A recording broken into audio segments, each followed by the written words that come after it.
You're watching ELN Local News. Our top stories tonight. Update on the mumps. The Alamance County Health Department now offering the additional booster vaccine to all students. Where and when? Coming up. Technology in classrooms. How some teachers and students are trying to minimize distractions. And home away from home. One ELN family celebrating Parents' Weekend with 4 giant wheels and a big party. Those stories and more. ELN Local News starts right now. Live from the Jane and Brian Williams studio at ELN University School of Communications, you're watching ELN Local News. Hello, and thanks for joining us this Monday, September 30th. I'm Brian Ray. And I'm Maeve Ashbrook. Tonight, there are 2 new suspected cases of mumps and still only 1 confirmed case on campus. Over the weekend, the 4 suspected cases from last week have all initially tested negative for the disease. In an email sent to students this afternoon, Vice President of Student Life John Dooley said the Alamance County Health Department will offer another MMR vaccine clinic tomorrow at the South Gym Complex. Different from the last clinic, all students and faculty will be able to get the vaccine from 2 p.m. to 5 p.m. Students who received notification last night that they may have an increased risk of exposure will have priority from 12:30 to 2 p.m. Vaccines are free with a Phoenix card. Dean of Students Janelyn Patterson says that the additional clinic is out of an abundance of caution. I think we want to be really careful that we're supporting our students and that we're not putting them in a situation where they need to feel guilty or that they need to feel bad, because it could happen to anybody. Beginning this Thursday, Dooley says the health department will work with the university to offer the booster throughout the month of October at the health center. Over 6,000 people attended Family Weekend this weekend. This is up from 5,500 last year. Some of the scheduled activities included coffee with the president, a faculty meet and greet, and a class on the grass with campus recreation and wellness. We talked to some of the parents and students about how they felt the weekend went. To go and show my mom around campus and stuff like that, but also just nice to have her here and spend some time so she can see where I am every day. It is so well organized, and I thought that was really, really good, just in terms of all the activities and the calendar and notifying us in advance. Thoroughly enjoyed it. It was awesome, well planned out. We tailgated for the football game, didn't quite leave the tailgate, but had a really good time. Just being able to spend time with our daughter and seeing her with her new friends that she has here and meeting the other families and the faculty. It's been a great time. Next Family Weekend, parents may have the opportunity to stay on campus with the ELN expected to open in January 2020. 2 fire trucks from the ELN Fire Department are up for auction. The first is a 2004 International 4400 fire truck, and the second is a 1993 Spartan rescue truck. Both trucks are up for auction because they've been in service for just too long. Surrounding and volunteer fire stations as well as private citizens are expected to bid on the trucks. Fire Chief Alva Sizemore says this auction is bittersweet for both him and the other firemen at the station. Oh, we had that truck a long time, but like I said, but we got a new one coming in, so we got a new one to train on and learn on and find out, all the ins and outs of that truck, So it's, I guess the new offsets the old. The auction for the 2004 fire truck went live this morning on govdeals.com and will end at 8:00 p.m. on October 14th. The bidding is set to start at $85,000. The auction for the 1993 Spartan rescue truck will start on October 28th and end at 8:00 p.m. on November 11th. The money raised from the auction will be put in the town's general fund to most likely help pay off a fire truck bought in 2014. Former U.S. Ambassador to the United Nations and Governor of South Carolina, Nikki Haley, was the keynote speaker at the 2019 Fall Convocation in Schar Center. Her address Friday comes as the opening of this year's speaker series with the theme, The Quest for Truth, focusing on freedom of expression. Haley said when it comes to preserving our freedoms of speech, press, and religion, she is most concerned about the severity of political polarization on college campuses, including ELN.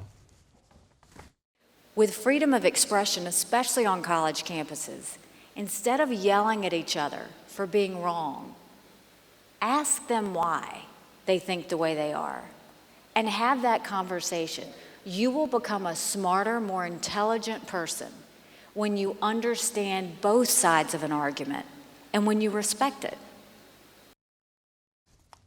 As Haley discussed our current political climate, she emphasized keeping American political disagreements in context.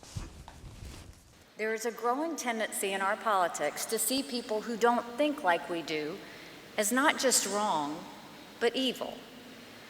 But I've seen true evil. In reaction to Haley's speech, ELN President Connie Book told ELN News Network, quote, "She brings a unique perspective having served as ambassador to the UN at an important time in history. I was grateful she was willing to share so many personal stories about that time," end quote. ELN News Network contacted Jeffrey Clark, the Executive Director of Cultural and Special Programs at ELN, to ask about how much ELN paid to bring Nikki Haley to campus. Clark said that he was contractually prohibited from speaking on the matter, but CNBC recently reported that for domestic speaking arrangements, Haley requires $200,000 and a private plane. To read the full coverage of the event, check out our website, elonnewsnetwork.com. Tomorrow is the end of Rosh Hashanah, a Jewish holiday that marks the start of the Jewish New Year, according to the Hebrew calendar. We have Hillel events coordinator and engagement intern Emily Katz here live in studio to tell us a little more about the holiday. Emily, thank you for joining us. Of course. Happy to be here. So first of all, will you just tell me, what is Rosh Hashanah? What does the holiday mean? Yeah, so just as you spoke, it is the beginning of the Jewish New Year. It's the first day of the Jewish new month, and it's one of our highest holy days. Our two highest holy days are Rosh Hashanah and Yom Kippur, and they're 10 days apart. So this is the start of the new year, and it's celebration of new beginnings. And how do you usually celebrate Rosh Hashanah? I would say every family has their own traditions. My family definitely does. Food is something that brings people together, so we have dinner the night before and dinner the night of. And there's services as well that you can go to Erev Rosh Hashanah services, and some people celebrate day 2 of Rosh Hashanah as well, but I don't personally. And so you're an engagement intern with the Hillel. Will you tell me a little bit about what exactly Hillel is on campus and what they do to celebrate Rosh Hashanah? Yeah, so Hillel has, as I said, all of those options for services. For Rosh Hashanah specifically, there's Erev Rosh Hashanah services and a meal. There's Rosh Hashanah day 1 and a luncheon, and Rosh Hashanah day 2. And there's also a hike today in celebration of Rosh Hashanah. And Hillel on campus is just Jewish life in general. They are there to host Shabbats, host social events, just kind of a support system for students. And so did you attend any of the events that Hillel hosted? Yeah, I went to services today. I actually spoke at them. And then I went to luncheon after, and it was baked potatoes, delicious. And so you keep saying that there's 2 days of Rosh Hashanah. Can you explain to me a little bit about that timeline of the calendar? I don't personally celebrate the second day. I think traditionally that's more conservative to celebrate both days. So it just kind of depends on each person's preference. So I can't really say much about the second day since I don't personally practice, but that's an option for students on campus who do. And so why are there these second days? Just in celebration. Yes. Like that. And so you also said that different families celebrate it differently, but do you feel like after getting involved with Hillel, the way you celebrate Rosh Hashanah has changed at all since coming to ELN? Well, it is a little bit hard to not be with my family, obviously, but I feel like I've kind of found a family at ELN to celebrate with, and kind of the staff and the students have served as my family. So the difference is just the people that I'm with, but it's the same festivities. All right, perfect. Thank you so much, Emily. Thank you for joining us. Tomorrow, starting at 10 a.m., there will be a service in the Newman Lumen Sacred Space, marking the end of the holiday. Coming up, we hear from students and professors about how technology is changing the classroom.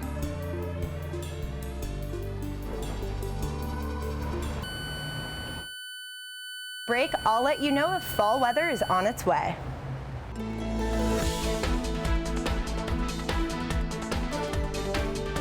The sound of rapid typing has largely replaced the tap of a pencil in college classrooms. According to a study by Pearson Education, 9 in 10 college students use a laptop for schoolwork. But some ELN professors and students are trying to shift away from the technology-centered classroom. For the first time, we got Hello PETA, and it was really, really good. But maybe not the final time. Technology is of the devil. ELN professor L.D. Russell runs a technology-free classroom. A teacher for nearly 30 years, he says the first wave of tech-crazed students came in 5 to 10 years ago. Try to get them to leave those things alone. It was like teaching in a meth house or something. But he thinks students now are becoming less addicted. For some, I think it's actually a relief to have this space where It's not even an option. Research from the Journal of Educational Psychology says students who used electronics during class scored half a grade lower than students who didn't. When you're surrounded by glowing screens and notifications, some students say they find it easy to get distracted during class. Sat there, I scrolled through Twitter, and class flew by. You know, the next thing I knew, our professor was letting us out. Elon senior Evan Abstein used to be a dedicated laptop user in class, but his laptop has been broken, leaving him distraction-free. I don't think I'm just going to actively be on it like I have in the past. You know, I want to have more respect for myself and actually take something away from these classes. And for professors like Russell, that's the most important part of teaching. You know, Maeve, I reflected on my own technology habits in class after I did this story, and I was like, wow, I really do get a little distracted when I bring the laptop Just out. a little bit. And what's interesting is the only class I use a laptop in this semester is computer science. Oh, well, that so makes sense. I feel like I need to be on my laptop, but also all of these studies, I feel just a little bit guilty. Yeah, but just a little. That's all right. Well, we have our Cammie Brady live in studio with this week's App of the Week. Cammie? Midterms are coming up, which means more stress. This app, Headspace, is there to help relax you and get your mind off of studying for a little. Headspace is a free meditation app. You can meditate for 10 or 15 minutes. Headspace has meditation practices that help you improve each day on a specific problem, like letting go of stress or managing anxiety. But before you enter into the daily meditation practices, there is a basic training that teaches you how to meditate. Headspace offers a wide variety of focus areas to help get rid of unwanted thoughts in a person's head. The basic training is over a course of 10 days straight, and once you completed that, you can move on to the more focused areas. The basic training is a guided meditation that teaches how to control and focus on your breath and allow thoughts to come and go. Headspace recommends people sit up while they are meditating to feel more grounded and in control of the meditation. Not every meditation is free. When a person gets into the focus areas, they can pay for the full benefit and range of meditations. Meditation is known to improve anxiety and relax people quicker. It also shown to make people happier and live a more positive life. And if you are having trouble sleeping, meditation can soothe your thoughts and put you right to bed. Not only does meditation help with controlling thoughts, but it can really give a person self-awareness and make them understand their bodies and who they are better. With just 10 minutes a day, you can decrease your stress levels and walk into your midterms less stressed and more relaxed. Thanks, Cammie. Hopefully this will help us focus a bit as we start heading towards midterms.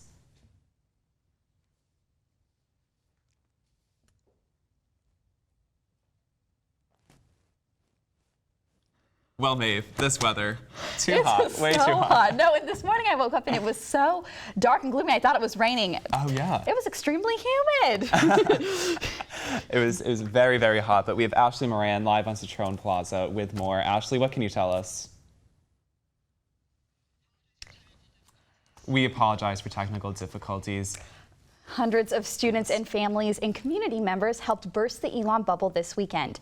Organizers say that the event was made to do just that. Our Liam Collins has more.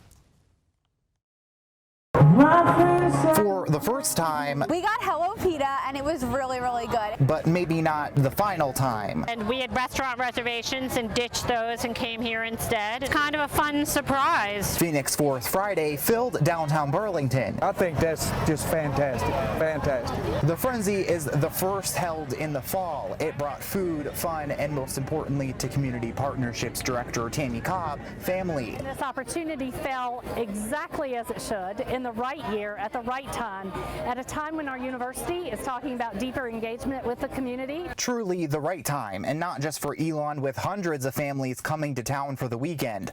Chief District Judge Brad Allen says it's the right time for Alamance County businesses as well. There's a lot of businesses that they would be able to give good services for. There's a lot to do in Burlington that a lot of the students need to take advantage of. Take advantage for maybe not the final time. As Cobb says, she hopes to keep the festivities going every year. We plan to be here again next September and look forward to this being an ongoing tradition.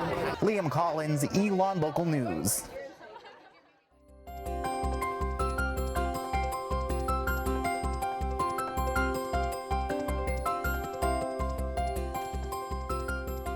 And we have our Ashley Moran live in studio. Ashley?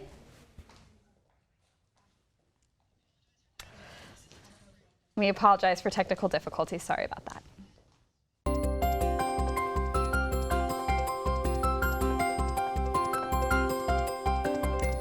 We're finally joined by Ashley Moran live in the studio with the Phoenix 5-day forecast. Ashley? I must say we had a hot family weekend, and even though we kick off October tomorrow, this summer weather looks like it is here to stay. Today was a humid one with a high of 88, a low of 66, and cloudy skies. Now let's take a look at our Phoenix 5-day forecast. The sun will come out tomorrow and the temperature will climb to a high of 89 and a low of 68. Wednesday is looking even hotter with a high of 96 and a low of 70. Thursday will be our warmest day of the week with a high of 90, a low of 70, and clear sunny skies. The temperature will begin to drop on Friday with a high of 86 and a low of 53. That temperature will fall even more on Saturday with a high of 77 and a low of 58. If you're looking for sweater weather, here's to hoping for some rain to cool us off this weekend. Live with your Phoenix 5-day forecast, I'm Ashley Moran. Back to you. And we are now joined live at the desk by John Sarver. John, thank you for joining us. Elon football faced their toughest conference opponent to date during family weekend. Fans packed Rhodes Stadium for the top 25 matchup between the Phoenix and the James Madison Dukes. One of the storylines entering the game was the return of former head coach Curt Cignetti. After the game, Cignetti reflected on his time with the Phoenix and the relationships he created. There's a lot of guys on the Elon football team that are going to be great successes in life, relationships I'll have the rest of my life. And like I've said many times, my 2 years here were a great experience. And I'll have nothing but great memories of my experience at Elon.